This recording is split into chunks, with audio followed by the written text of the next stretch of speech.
Happy birthday to you. Happy birthday to you. Happy birthday, dear Dodo. Happy birthday to you. Hello everyone, কেমন আছো তোমরা? সবাই খুব ভালো আছো। আমি কিন্তু বেশ ভালোই আছি। আর এখন যে ভিডিওটা তোমাদের সাথে শেয়ার করছি এটা হচ্ছে মিডনাইটে, ঠিক রাত 12টার সময় বাবুকে আর কি ছোট্ট একটা কেক কাটিয়ে সারপ্রাইজ দিয়েছিলাম। ও তো আর সারপ্রাইজের মানে বোঝে না, জাস্ট একটু আনন্দ দেওয়ার জন্যে। আর নিজেদেরও বেশ একটু ভালো লাগছিল যে কিছু করব তার জন্যে।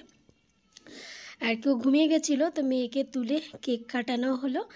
তো বড় কেক না সেদিনকে আর পেয়েছিলাম না, কারণ সব বাজার টাজার করে মেমোরিতে আর কেক ছিলই না, তো তার জন্যই ছোট একটা নিয়ে নিয়েছিলাম। আর তোমাদের সাথে নেক্সট ভিডিওতে তো শেয়ার করব পরে যে কেকটা আর কি অর্ডার দিয়ে আনানো হয়েছিল সেটা আমি শেয়ার করব, দেখাবো। তো দেখো ঠিক রাত 12টার সময় মেয়েকে বসিয়ে নিয়ে মেয়ের বাবা কেক কাটতে শুরু করে দিয়েছে। দেখো সময়টা না কিভাবে পেরিয়ে যায়, তাই না বলো? মনে হয় কি এই যেন সেদিনকের কথা, সেদিন বিয়ে হলো, সেদিন মা হলাম। ঠিক শুক্রবার দিনকে আমার মেয়ে হয়েছে, শুক্রবার দিন সকালবেলায় আমি নার্সিংহোমে যাই, গিয়ে ভর্তি হই, তারপরে ওটির রুমে। সে মনে হয় যেন সেদিনকের কথা, সেদিন যেন সেই ওটির রুমে সেই এক্সপিরিয়েন্স, ওটির রুমে প্রথম দেখা। আর আজকে দেখতে দেখতে 2 বছর কমপ্লিট করলাম আমার মাতৃত্বের। তবে আমি একটা কথাই বলবো, আমার মা ছাড়া আমি হয়তো আমার এই মা হওয়ার জার্নিটা কোনো দিন কমপ্লিট করতে পারতাম না। ইন ফিউচারেও মাই আমাকে কি বলবো, আমার মেয়েকে বড় করার জন্য যা করার করবে। কারণ মা না করলে আমি তো চোখে মুখে পুরো অন্ধকার দেখার মতো হতো। আমার মেয়েকে সেই কি বলবো, আসার দিন থেকে, মেয়ে হওয়ার থেকে না, মেয়ে আমার পেটে আসার থেকে আমার জন্য, আমার মেয়ের জন্য আমার মা যা করে সেটা কোনো দিন সেই ঋণ শোধ করবার নয়।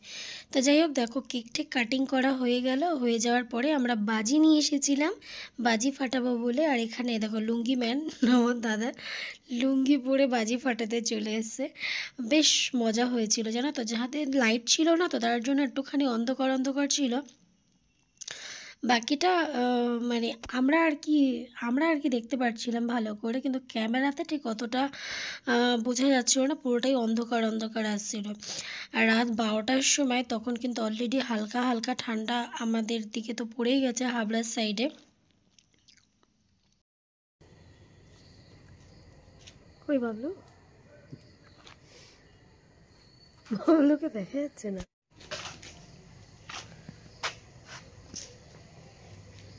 আমার তো যা ভয় লাগে।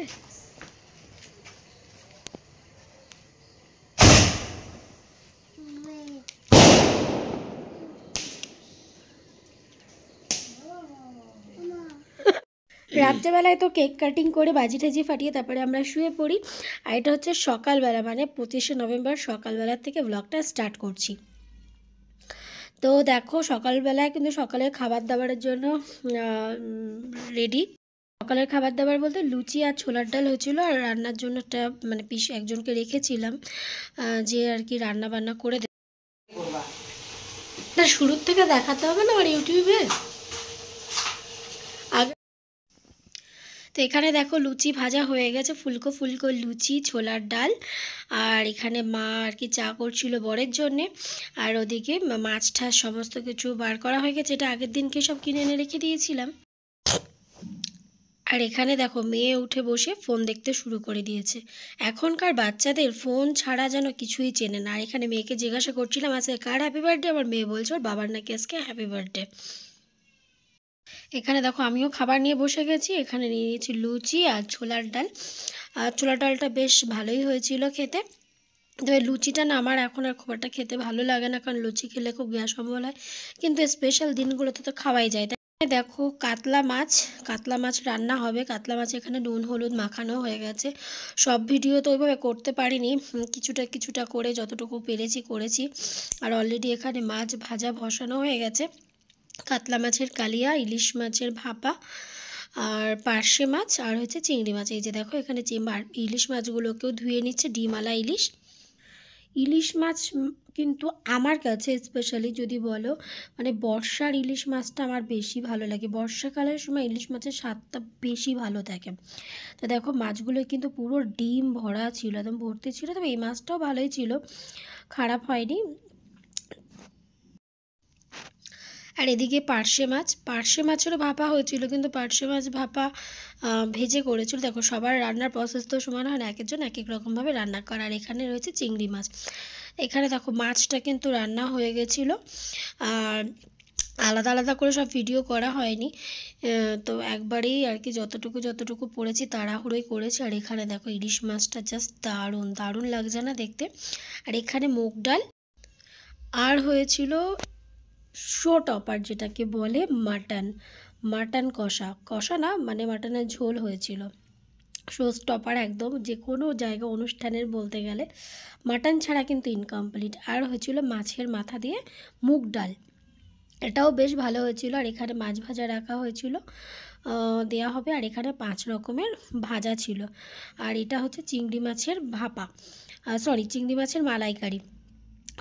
4 রকমের ওখানে ভাজা হয়েছিল, 5 রকম। পরে ফুলকপিটা মা ভেজে নিয়েছিল। আর এখানে হচ্ছিল টমেটোর চাটনি, কাজু কিশমিশ আমসত্ত্ব দিয়ে করা হয়েছিল। চাটনিটা দারুণ হয়েছিল চাটনিটা খেতে। আমার চাটনি বরাবরই ভীষণ ভালো লাগে, টমেটো চাটনি পাঁপড় দিয়ে খেতে। এখন ভিডিও করছি, খাবারগুলো দেখছি, আর আমার জিভে জল চলে আসে।